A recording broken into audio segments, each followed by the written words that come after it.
برکت کا ایک بہت بڑا ذریعہ شکر ہے۔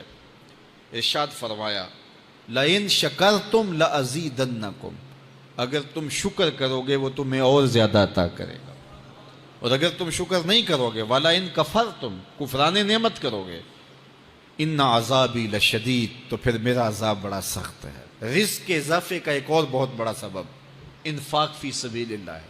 اللہ فرماتا ہے جو تم خرچ کرتے ہو تو جو چیز تم نے نکال دی اس کی جگہ اللہ تمہیں اور عطا کر دیتا ہے۔ بعض اوقات ہمارا یہ ہوتا ہے کہ کوئی آدمی مالی بحران میں آ گیا تو وہ کرتا کیا ہے کہ جو راہ خدا میں دینے کا کھاتا تھا پہلے اسے کلوز کرتا ہے، یہ فلاں مدرسے کو دیتے ہو یہ بھی بند کر دو، یہ مسجد کو دیتے ہو یہ بھی بند کر دو، یہ فلاں غریب کو دیتے ہو یہ بھی بند کرو، حالات ٹائٹ ہو گئے ہیں۔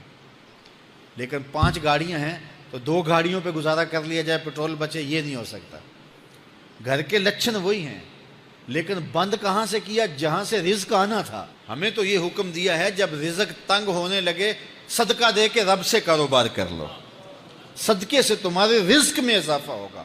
یہ رب کا وعدہ ہے اور اللہ کے وعدے جھوٹے نہیں ہو سکتے۔ رزق کی برکت کا ایک اور بہت بڑا ذریعہ النکاح ہے۔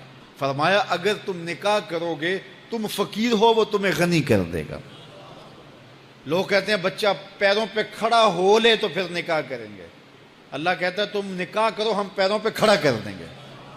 ہمارا فلسفہ اپنا ہے، اس کا حکم اپنا ہے۔ وہ کہتا ہے ابھی تو یہ اپنے لیے نہیں کماتا تو جو آئے گی اس کو کہاں سے کھلائے گا؟ میاں جس نے آنا ہے اس نے اپنا رزق لے کے آنا ہے۔ تو بچوں کی شادیاں کرو، اگر وہ جوان ہو گئے رزق نصیب ہوگا۔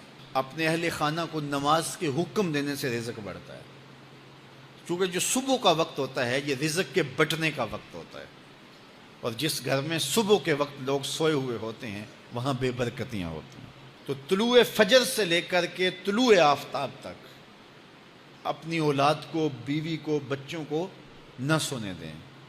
اس وقت رزق بٹنے کے لمحے ہوتے ہیں۔ کثیر دعائیں مانگیں، تلاوت کلام مجید پڑھیں، اور نماز فجر مرد حضرات مسجدوں میں جا کے باجماعت ادا کریں، اور گھروں میں جو ہے وہ بیٹیاں بہنیں مصلے بچھا لیں تو اللہ کی رحمتوں کا نزول ہوگا۔ اب ایک حدیث میں رزق کے اضافے کا ایک اور نسخہ ارشاد کیا گیا۔ میرے حضور نے فرمایا جو شخص یہ چاہتا ہے کہ اس کے رزق میں برکتیں ہو اور اس کی عمر میں اضافہ ہو تو وہ اپنے رشتہ داروں کے ساتھ سلوک اچھا کرے۔ رشتہ داروں کے ساتھ اگر اچھا سلوک کرو گے تو پھر تمہارے رزق میں برکت ہو۔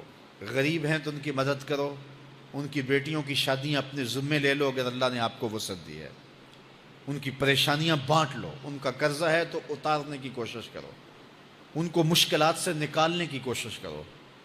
تم ان کو مشکلات سے نکالو گے، اللہ تمہیں مشکلوں سے نکالے گا۔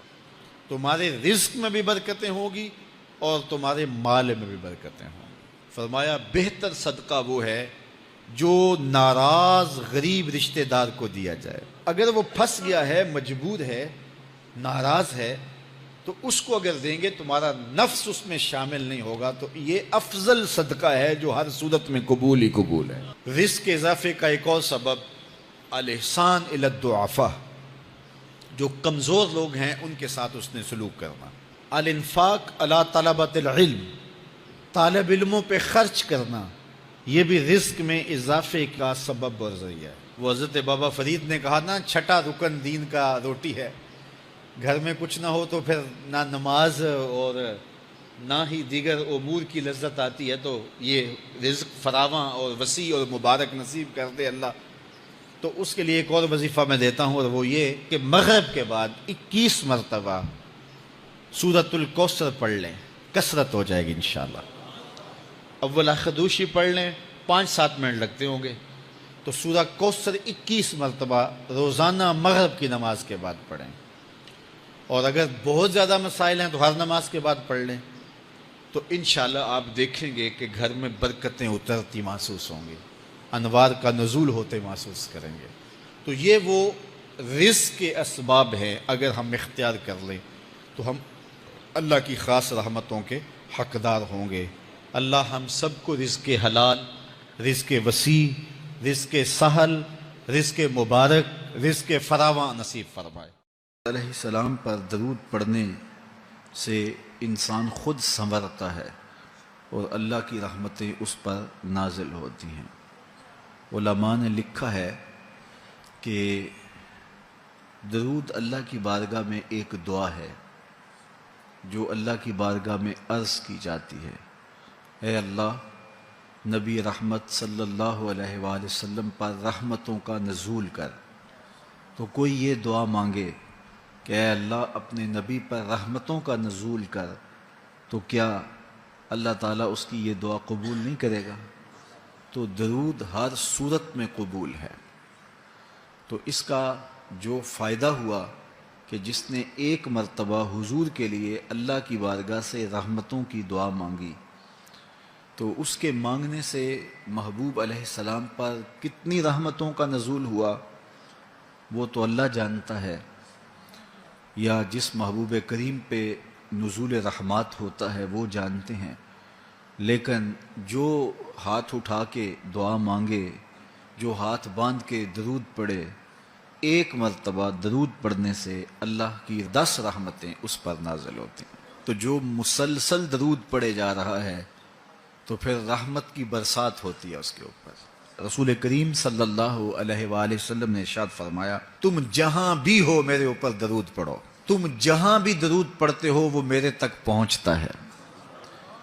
صبح پڑھو، شام پڑھو، دوپہر پڑھو، دن کو پڑھو، رات کو پڑھو، نماز سے پہلے پڑھو، نماز کے بعد پڑھو، محفل کے آغاز میں پڑھو، محفل کے دوران پڑھو، محفل کے اختتام پہ پڑھو، مسجد میں پڑھو، گھر میں پڑھو، جہاں بھی میرے اوپر درود پڑھو گے، جیسے بھی میرے اوپر درود پڑھو گے، فرمایا میرے تک پہنچتا ہے۔ ہر شخص یہ چاہتا ہے کہ میں حضور کی قربت پاؤں، حضور کا قرب مجھے ملے، اور اگر کسی کے سینے میں یہ آرزو نہیں ہے تو اس کے سینے میں دھڑکنے والا دل کسی مومن کا دل ہی نہیں ہے۔ یہ میری بھی آرزو ہے، گناہ گار ہونے کے باوجود آرزو ہے، آپ کی بھی آرزو ہے۔ آرزو تو کی جا سکتی ہے، چونکہ کرم ہوتے دیر نہیں لگتی، وہ جس پہ چاہے کرم فرمائیں۔